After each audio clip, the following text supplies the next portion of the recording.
Films Gone Wild site, and this is actually my site. Ah, And so I'm going to try not to repeat questions. sure. And I've got a lot more to ask you. Great.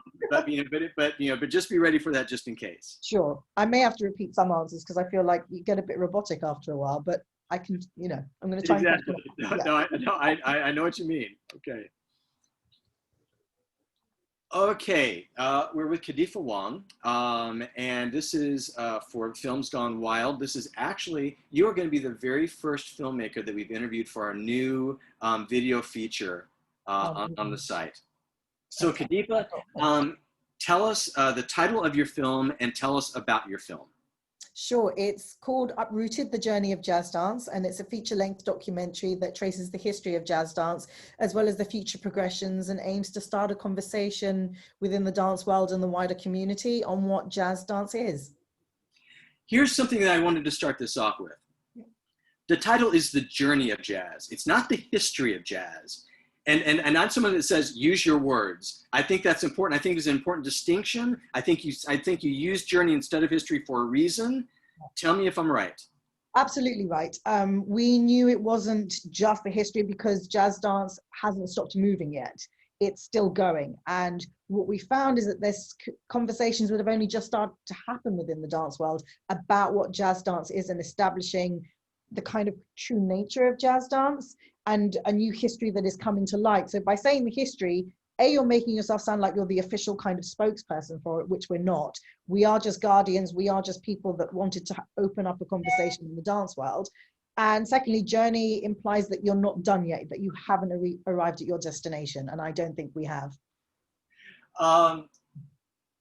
This is something I thought about oftentimes when watching this movie.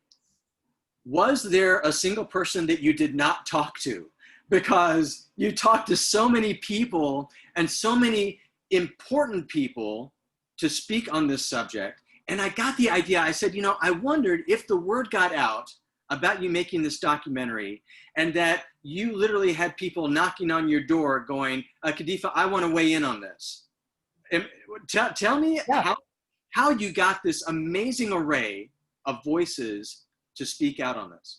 Well, I always like to say that we didn't get everybody we wanted, and we knew that we had to have as many voices as possible, because what was clear was that not everyone had felt heard in the 300, 400 years of this dance history. So we had to make it as open a door as possible and say to anyone, if you want to be heard, let's hear you. We did have to cut it after, sort of 6 or 7 Fosse people. You're like, look, we've got enough Bob Fosse. But we still we didn't want to turn anyone away. And that was one of the sort of guiding principles of us as filmmakers, was to make sure that everyone had their voice, everyone had their platform, and we didn't steer it in any way or create any kind of narrative or agenda. It was just allowing people to have that conversation and give them a platform. And it's very similar to what Lindsay Guarino and Wendy Oliver did with their book, Jazz Dance, A History of the Roots and Branches. So the film is almost a continuation of that conversation, and that they had opened up the doors and they'd done all the hard work really for us when we sort of realized, okay, look, there's a lot of people that have something to say.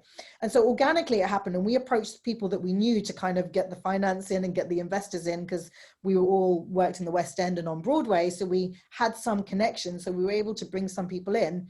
But then you're right, as the word spread and people realized, oh, okay, these guys are trying to include everybody, people started to approach us and say, look, I want to be in it. And we were surprised when some people didn't want to be in it, and we were like, oh, well, no, we need you. We need your voice.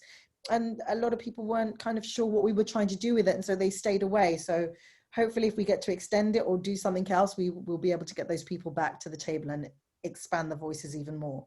It is literally a treasure trove. It is just wonderful in that regard. Now, I want to talk about filmmaking, and I want to talk about your approach to making this, but I do want to include some fun little Easter eggy kind of things for people. And the first thing that I had no idea, had no concept of, and that was the importance of Patrick Swayze's mom, Patsy Swayze. Yeah. Talk about her for a moment. There was a gasp, I think, in the room when Debbie Allen just dropped that little bombshell. And you were just like, this is absolutely wonderful, this little moment of history. And you can see how someone, for such a simple thing, Patsy Swayze would have obviously had no idea that she was looking at this great woman as a child. But the permutations of that throughout history. Just for example, Debbie Allen was someone that influenced me.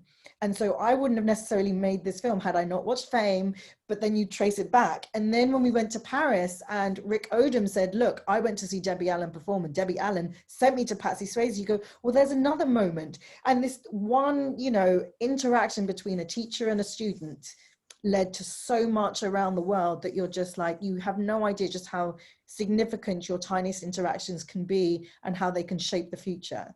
And I think that was a really humbling moment that you kind of realize we all do have a part to play in this world. And if we just act decently, it can really affect real change. Well, it was remarkable because it was such a surprise. But the other thing, and I have to admit, like, you know, I was a dancer as a kid. And, you know, my cousin is one of the great dance instructors in South Florida, Robin Dawn Ryan, and she taught me, and I you know, I went to those conventions, dance conventions they talked about, and what have you. And it was amazing to watch a documentary that I could tie into, because I said, you know something, I am guilty of stuff that they're talking about because of my dance upbringing. And that is, again, not understanding some of the history, Pepsi Bethel, Fred Benjamin, JoJo Smith, people like that of course we know Fosse. You know, of course, of course we know, Jack Cole. Of course we know, people like that. But those names that we don't know, and it's a crime. And Catherine Dunham, again, you make the point of that. How much for you personally, because you obviously have a dance background as well, where were the surprises for you in that regard? I think in all of those names that you mentioned, the surprises for me were there. And it was only when I started researching that I realized how little I knew. And so that for me was when I first read the book by Lindsay Guarino and Wendy Oliver, Jazz Dancer, History of the Roots and Branches, I was like, I had no idea this conversation was even happening and that this is how much I didn't know. So that is what took me by surprise. And it was a moment of sort of anger and self-reflection, because I could have taken it upon myself to do more research instead of just accepting what my teachers told me. But at the same time, I really just wanted to be in the studio dancing and be on the stage, kicking my legs and doing whatnot. So I'm equally guilty. And the idea is not to shame anyone for not knowing stuff, because you have to understand we love what we do. And it's not just about immersing yourselves in books, it's about immersing yourself in movement and music and stuff. And so that's why we kind of thought this film will be helpful, because we can actually give people the information that they're missing and encourage them now, give them the enthusiasm to study. Because I think that's where we're guilty of, not that we don't care, but just that the enthusiasm to kind of treat it as an academic subject isn't always there, because it's such an artistic, emotional, kind of physical art form. So we didn't want to have any shame, because we were all guilty of it. All of us that made the film had those moments of realization that we had, fallen victim or hadn't kind of done the work ourselves. So yeah, we were taking everyone along on the ride with us on this journey of discovery. I was also shamed a little bit, like when they're talking about, like, the concept of tricks versus dance. And I was like going, okay, the hitch kicks, the split jumps. Yeah, okay, that's me. Yeah. Backflip was my thing, so I feel really bad. Okay, now let's talk about the filmmaking, because you don't want to make a talking heads movie, especially when you're making a movie about dance. Yeah. And and sprinkled throughout, you have a through line of dancers telling your story visually while people are talking about it. Talk about your, how you approach that from the beginning and how that may have developed through the course of the filmmaking as well. Sure. So, I mean, from the very beginning, I knew that it was going to be filmed from a dancer's point of view. And that, I wasn't quite sure how to achieve that, but all that fell into place when Matthew Simpkins, the DP, came on board, because him being a former dancer himself, got it straight away, knew what it was to stand in a dance studio, knew what it was to follow a dance teacher as you're looking through arms and looking through legs and trying to find your space in the mirror. So it was a wonderful kind of collaboration with him, because he got it straight away and could just run with it. And he knew about breath. He knew about the importance of dynamics and feeling a movement and everything. So we already had this beautiful footage going into the edit. And when we brought on Joan Jill Amarim, who was the editor, she's a soccer player.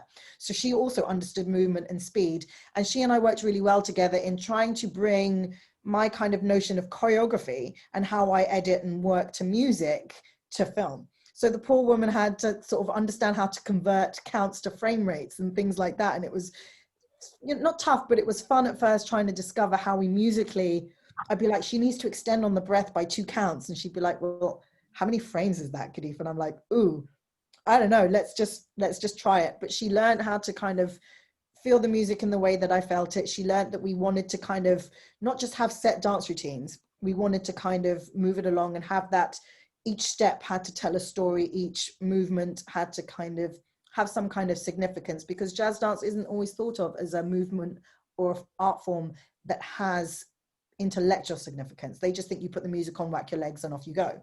And that's just not the case. So we tried to kind of add that in there. The final question I had for you goes from my thought watching this, that this could have been a 20-hour project, because there's so many avenues, so many offshoots that you can go into. And, you know, and so I wonder, you know, did you find yourself in the editing bay with a 40-hour long movie and trying to figure out how to hone it down to this? And, you know, and what was that process like to actually find, because I think the movie has a wonderful through line. I think I think it is very accomplished in the discipline of getting us to the place we want. So talk about that a little bit. Yeah, I think it helped having an editor that wasn't so tied to the subject matter as we all were. And we all have our biases. So as dancers, we come in going, well, I want to focus on Broadway. Well, I want to focus on this, and I love this, and so on. And so she was able to kind of filter out the noise and go, okay, guys, let's set it on this linear kind of timeline of the American history. We'll start at 1619 and go to the present day and look at the significant moments. And she was able to really hone down what was significant and listen to the interviews and kind of, you know, because she hadn't been through it all. She wasn't with us during the filming. So every interview she heard was afresh, and she was able to judge everything not on who was the funniest or who we loved the most or who we got on with. She was just like, this person's saying this and this is significant. This is happening. So she was a great editor. She edited us all down. And as we got sort of closer to the kind of 90-minute mark, then was when you had those real tough kind of, okay, we haven't got a lot on, say, Frankie Manning, but you can see Frankie Manning in another film. We haven't got a lot on this person, but they've made a whole film about American tap. So we don't have to have a half an hour section on tap. We can do 5-6 minutes, because there's another great tap documentary out there that's coming out the year before.